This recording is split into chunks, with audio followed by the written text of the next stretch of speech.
The night fell heavily over the small town, covering it in a dense, suffocating silence. The streets were empty, as if time itself had stopped. Matt walked slowly along the cobblestone road, his breath visible in the cold night air. A feeling of unease crawled over his skin, a sensation that something unseen was watching him. He had heard the stories, whispers of shadows that moved on their own, voices that called your name from the darkness. He had never believed them, until tonight. As he approached the old house at the edge of the town, he felt the temperature drop suddenly. His hands instinctively grabbed his jacket tighter, and his heartbeat quickened. The windows of the abandoned house were dark, yet faint lights flickered inside, as if someone, or something, was moving in the shadows. Matt's curiosity won over fear. He pushed the creaking door open and stepped inside. The smell of dust and decay hit him immediately. Every step he took echoed through the empty halls. Then, suddenly, he heard it, a whisper. Matt. He froze. His name, spoken softly, carried an unnatural tone, almost a moan. His eyes darted around the dim room, but nothing moved. The whisper came again, closer this time, chilling him to the bone. Matt reached for his flashlight, the beam cutting through the darkness. The walls were covered in old, faded paintings, but their eyes seemed to follow him. One painting in particular drew him in, a figure cloaked in shadow, its face hidden, yet its presence filled the room with dread. Suddenly, the door slammed shut behind him. Panic surged through Matt, and he tried to open it, but it wouldn't budge. The whisper turned into a low, menacing laugh, echoing from every corner of the room. Matt's instincts screamed at him to run, but he knew there was nowhere to go. The shadows began to move, crawling along the walls like living creatures, stretching their dark fingers toward him. Heart pounding, he backed away, and the figure in the painting seemed to step out of its frame. Matt, it whispered, voice like dry leaves scraping across stone. You can't escape. The room twisted around him, walls bending, floors tilting. The shadows swallowed the light, and Matt felt himself being pulled into a darkness deeper than night itself. His scream echoed, fading into silence as the first night of terror claimed him. The morning after that fateful night arrived like a cruel joke. Sunlight filtered weakly through the clouds, yet it could not chase away the lingering darkness in Matt's mind. He woke drenched in sweat, his heart still racing as if the horrors of the night had followed him into reality. The town seemed normal at first glance, but Matt knew better. The streets were eerily quiet, shop windows empty, and the air heavy with a sense of waiting. Something was out there, lurking just beyond sight. Determined to understand what had happened, Matt returned to the edge of town, to the house that had haunted his dreams. From a distance, it looked abandoned and harmless, yet his gut told him otherwise. The door, which he had struggled to open the night before, now hung slightly ajar. Cautiously, he stepped inside. The interior had changed. Walls warped unnaturally, floors cracked, and shadows clinging to every corner. He could hear whispers again, but this time they were different, urgent, insistent, almost pleading. "Matt, help us!" The voice sounded human, yet hollow, echoing with something that didn't belong in this world. Matt's flashlight flickered, casting long, twisted shapes across the walls. He took a deep breath and followed the sound, descending into the basement. There, in the dim glow of his light, he saw them. Figures emerging from the darkness, their forms shifting and indistinct.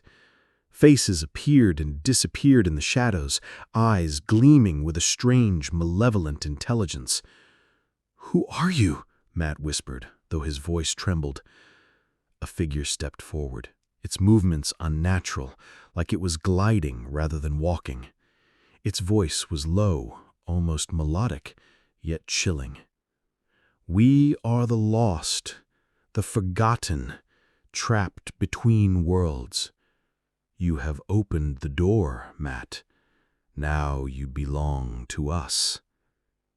Fear gripped him, but Matt forced himself to think. He remembered the stories of the town, of spirits bound to the house waiting for someone to release them. This was worse than he had imagined. The shadows closed in, stretching toward him with elongated fingers. Matt stumbled backwards, searching desperately for an escape, but the room seemed endless. Every door led to another darkness.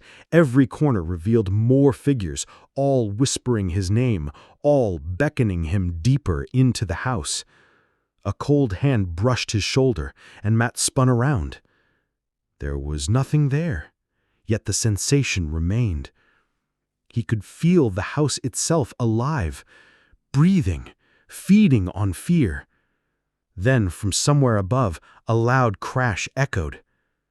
The basement ceiling trembled, and a staircase appeared that hadn't been there before. It spiraled upward, disappearing into an unknown darkness. Matt knew he had no choice. He climbed, each step creaking under his weight, leading him away from the figures in the basement, or so he hoped. But the whispers followed him, growing louder, more insistent, promising a fate he could not yet imagine. As he reached the top, the air grew colder, the darkness denser. The house was no longer just a building. It was a living nightmare, and Matt was its newest prisoner. Matt's hands shook as he reached the top of the spiraling staircase. The air was thick, tasting of decay and forgotten memories. He paused, listening. The whispers had grown louder, no longer coming from the basement. They were all around him, inside his head, echoing with impossible clarity. "You cannot escape, Matt. You belong to us." The voice twisted and multiplied, filling every corner of his mind. He staggered forward, desperate to find something familiar, something solid. But the hallway ahead was a shifting labyrinth of walls that twisted and moved, as though the house itself was alive, reshaping to trap him.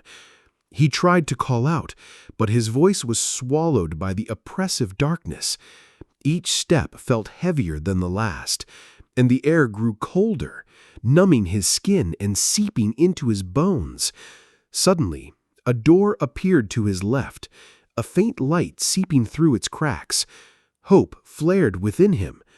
He approached cautiously and opened it. Inside was a room that seemed to exist out of time. Dust-covered furniture, portraits with eyes that seemed too real, and a large mirror in the center. Matt's reflection stared back at him, but it wasn't quite right. The eyes were darker, and a subtle grin twisted across his face, a face that didn't belong to him. He recoiled, tripping over a broken chair. The mirror's surface rippled, like liquid, and the reflection stepped forward, breaking the boundary between reflection and reality. Matt stumbled back, heart pounding, but the figure reached through, its cold hand brushing his cheek. A surge of visions assaulted his mind, visions of the house's dark past, the spirits trapped within, and the fate that awaited anyone who entered. He realized with a jolt, the house didn't just trap people. It consumed their identities, their essence, until nothing remained of the person they once were. Panic drove him to flee. He tore down the hallway, walls closing in, whispering in voices both familiar and alien. The air shimmered, and shadows elongated, taking on monstrous forms that lunged at him, forcing him to dodge and weave. He reached another staircase, this one descending into a darkness so deep it seemed endless. He hesitated, but the whispers urged him on, promising answers, or perhaps just another layer of torment. Matt descended, The darkness swallowed him completely, and he realized he was no longer in the house he had entered. The world around him was strange, twisted corridors, doors that opened into more darkness, and the soft glow of eyes watching him from the shadows. A whisper floated in the darkness, calm, yet terrifying. "Matt, you cannot hide. We see you, always." And in that moment, he understood that the house wasn't merely a place. It was a living, sentient entity, and it had marked him. No escape, no rescue, only the endless, creeping horror that awaited in every shadow. The night settled over the town like a heavy, suffocating blanket. Matt could feel it pressing against his chest as he walked down the empty streets, the cold wind biting at his skin. He had hoped that leaving the house behind would free him from the strange occurrences that had plagued his nights, but something deep inside whispered that the terror was far from over. Every lamppost cast long, distorted shadows that seemed to move on their own, flickering like the heartbeat of some unseen creature. Matt's footsteps echoed in the silence, yet behind him he could swear he heard soft, deliberate footsteps matching his pace. He quickened his pace, his heart hammering. The shadows seemed to stretch out from the walls, crawling along the ground toward him. As he passed an abandoned alleyway, a cold hand of air brushed against his neck, carrying with it a faint, ghastly whisper.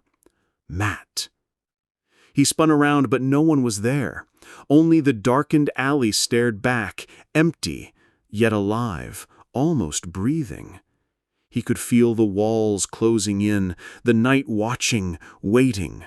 A chill ran down his spine, and he realized he was not alone.